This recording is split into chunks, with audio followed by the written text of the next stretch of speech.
juru selamat. Ini adalah tema yang penting dalam kekristenan, dan kita mau lihat itu dalam masa-masa yang ada dalam kehidupan manusia yang terus berlangsung. Dan tentu saja masa yang ada ini adalah Tuhan yang benar. Kita lihat di dalam Kejadian pasal 1 bagaimana Tuhan ada menciptakan. Ya, pada masa penciptaan itu, kalau kita baca pada pasal 1, bagaimana dia menciptakan langit dan bumi, dan kemudian daratan, binatang, hingga Tuhan menciptakan makhluk yang spesial, yang segambar dan serupa dengan dia, yaitu manusia. Yang laki-laki diberikan nama Adam, oke. Yang perempuan diberikan nama Hawa. Ya. Nah, manusia diberikan hak spesial, yaitu untuk menguasai dunia, bahkan untuk memelihara dunia ini. Tuhan menaruh mereka di sebuah taman, itu namanya Taman Eden. Nah, dalam Taman Eden itu, kalau kita lihat di dalam pasal 2 ayat 8 sampai 24, Tuhan ada memerintahkan mereka di Taman Eden tersebut. Tuhan taruh manusia itu di Taman Eden. Tuhan berfirman bahwa semua pohon yang ada dalam taman ini boleh dimakan, buahnya dengan bebas. Namun satu saja, yaitu pohon pengetahuan yang baik dan yang jahat, tidak boleh kamu makan. Itu adalah perintahnya. Perintahnya dalam Kejadian pasal 2 ayat 16 sampai 17. Perintahnya simpel, cuma satu yang nggak boleh. Sehingga perintah ini dimaknai oleh Tuhan. Apa? Perintahnya adalah kalau melanggar pada saat itu, maka pasti mati. Mati. Kalau kita lihat di dalam pasal 16-17, kalau Tuhan Allah memberi perintah ini kepada manusia, semua pohon dalam taman ini boleh kamu makan buahnya dengan bebas. Tapi kalau kamu tahu tentang yang baik dan yang jahat itu jangan kamu makan buahnya, sebab pada yang kamu makan pasti dalam kamu. Jadi konsekuensinya adalah mati. Kalau memakannya, mati. Kalau kita lanjut dalam pasal yang ketiga, ada peristiwa bagaimana manusia gagal dalam mentaati perintah Tuhan. Oke. Ini tertera di dalam Kejadian pasal 3 menceritakan bagaimana manusia gagal dalam perintah Allah. Tadinya Allah sudah memerintahkan. Allah tidak diam-diam bahwa wah, kamu jatuh dalam dosa. Allah sudah peringatkan. Dan pada saat penciptaan ini, Adam dan Hawa memiliki hati yang kudus dan posisi yang kudus. Namun karakternya perlu diuji belum kudus. Hati yang kudus memungkinkan dia berbuat sesuatu yang baik, taat, bermoral. Sedangkan posisi di hadapan Allah bisa bertemu. Makanya Allah di dalam kitab Kejadian ini seringkali berjalan-jalan, mungkin bersama dengan Adam, tentunya tidak mungkin dengan yang lain, karena yang Tuhan ciptakan adalah Adam. Nah, pada saat di Kejadian pasal 3 ada iblis yang adalah malaikat tadinya. Di dalam Yesaya pasal yang ke-4 ayat 12, dia adalah malaikat yang tadinya mengasihi Allah dan tadinya ciptaan Allah yang sangat baik, namun dia menentang Allah dengan cara dia ingin menjadi sama seperti Allah. Sehingga di Kejadian pasal 3 dia mengambil rupa yang menyerupai seekor ular. Dengan liciknya ia berkata kepada Hawa di pasal 3 ayat 1, Lalu itu berkata kepada perempuan itu, tentulah berfirman semua tahun ini, jangan kamu makan buahnya. Ini tapi urusannya.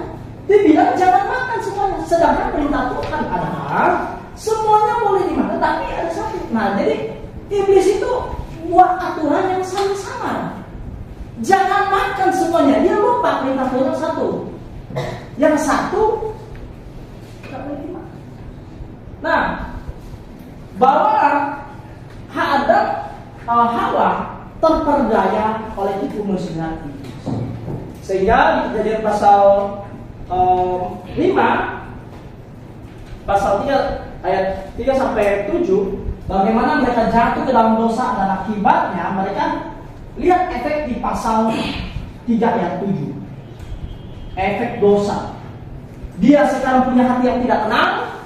Dia punya karakter yang nantinya akan berbuahkan dosa terus-menerus.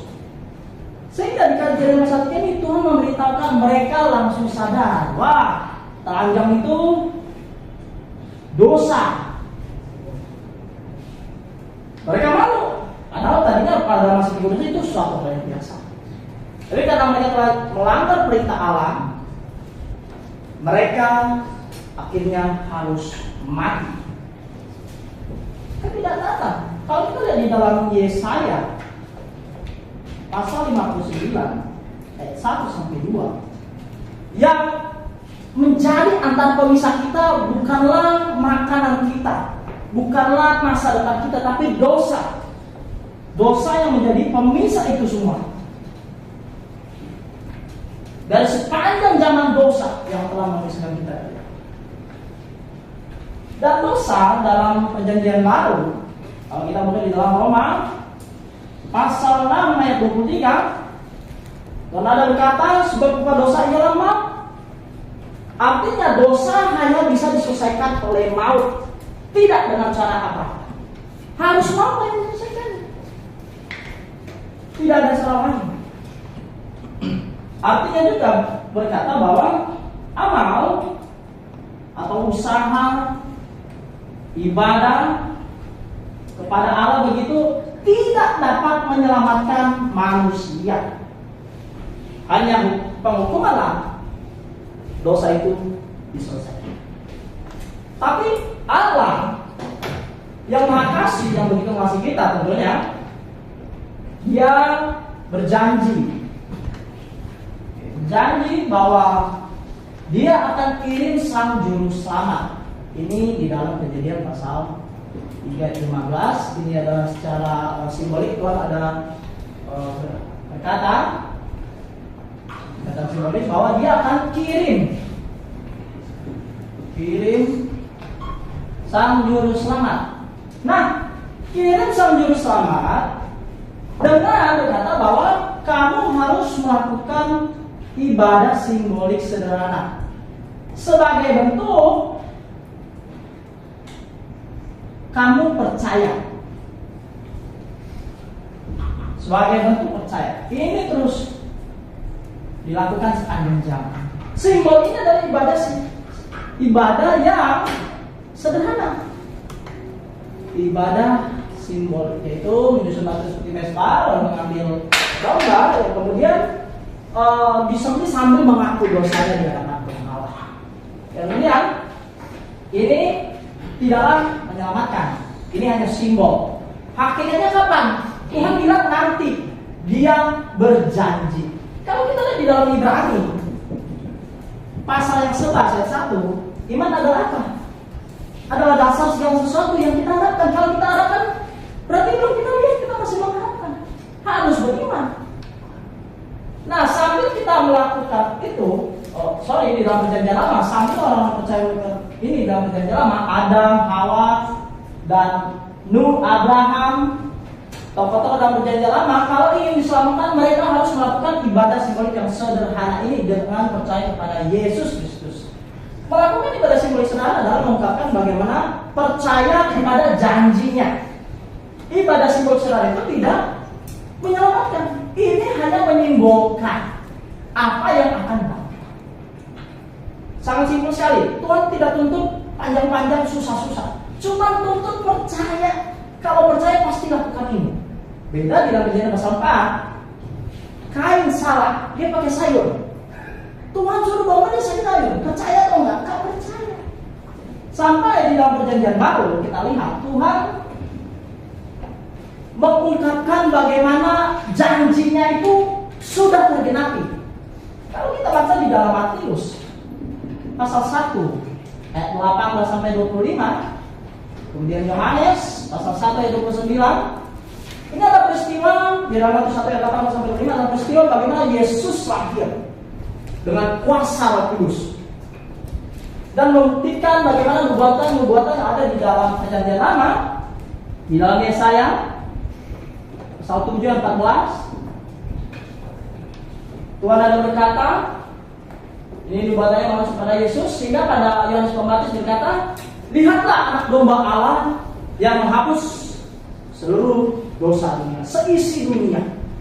Akhirnya hakikat yang dimaksudkan dari ibadah simbolik sederhana dalam Perjanjian Lama adalah telah diungkapkan dari berapa, yaitu pada saat Yesus.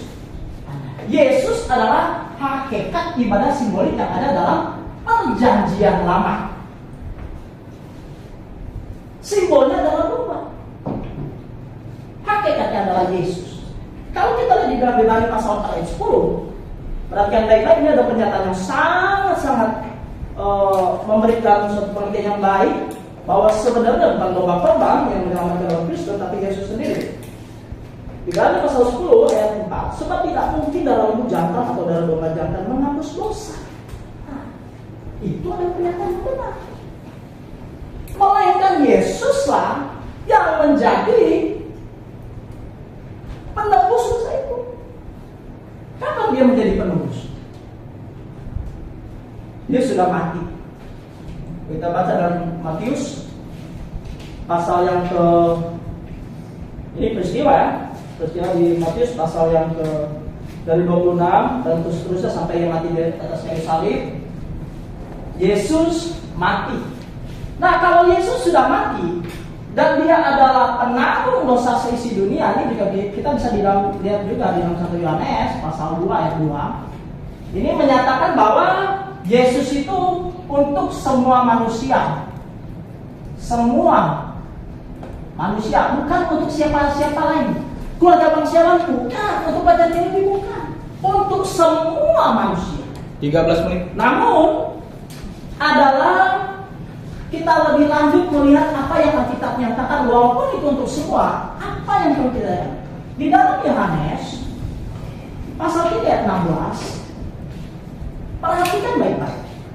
Karena begitu besar kasih Allah akan dunia ini, sehingga ia mengaruniakan anak yang tunggal, supaya setiap orang yang percaya tidak binasa melainkan berada di dunia kekal. Jadi keluarnya atau petunjuknya adalah iman. Iman. Kalau tidak beriman, tidak selamat. Dalam 1 Timotius pasal 4 ayat 10, Tuhan berkata, jadi di dalam 1 Timotius pasal 4 ayat 10, ini Paulus ada memberitahukan, itu sebabnya kita berjaya dan berjuang karena kita menaruh pengharapan kita kepada Allah yang hidup, kepada semua manusia, terutama mereka yang percaya. Nah, jadi setiap orang dalam Perjanjian Baru kalau mau diselamatkan, sama prinsipnya, beriman. Beriman seperti apa? Di dalam 1 Yohanes pasal 1 ayat 8 sampai 9, kita harus mengaku dosa kita. Kita berkata, Yesus sudah mati bagi saya dan saya dalam dosa. Ini simpel. Tinggal beriman saja kepada Yesus. Kalau sudah beriman kepada Yesus, pasti selamat. Oh iya, Roma pasal 8 ada pemberitahuan, tidak ada hukuman bagi mereka yang sudah berada dalam Kristus. Sangat simpel. Karena Roh Kudus telah mengatakan. Oke? Kira-kira kalau ada yang ingin bertanya perihal tentang keselamatan, 14 menit 50 detik. boleh sangat lawan. Lagi 14 menit 50 detik. 10 detik lagi ya? Iya, 10 detik. Itu perjanjian barunya sebelum salib apa setelah salib? Berarti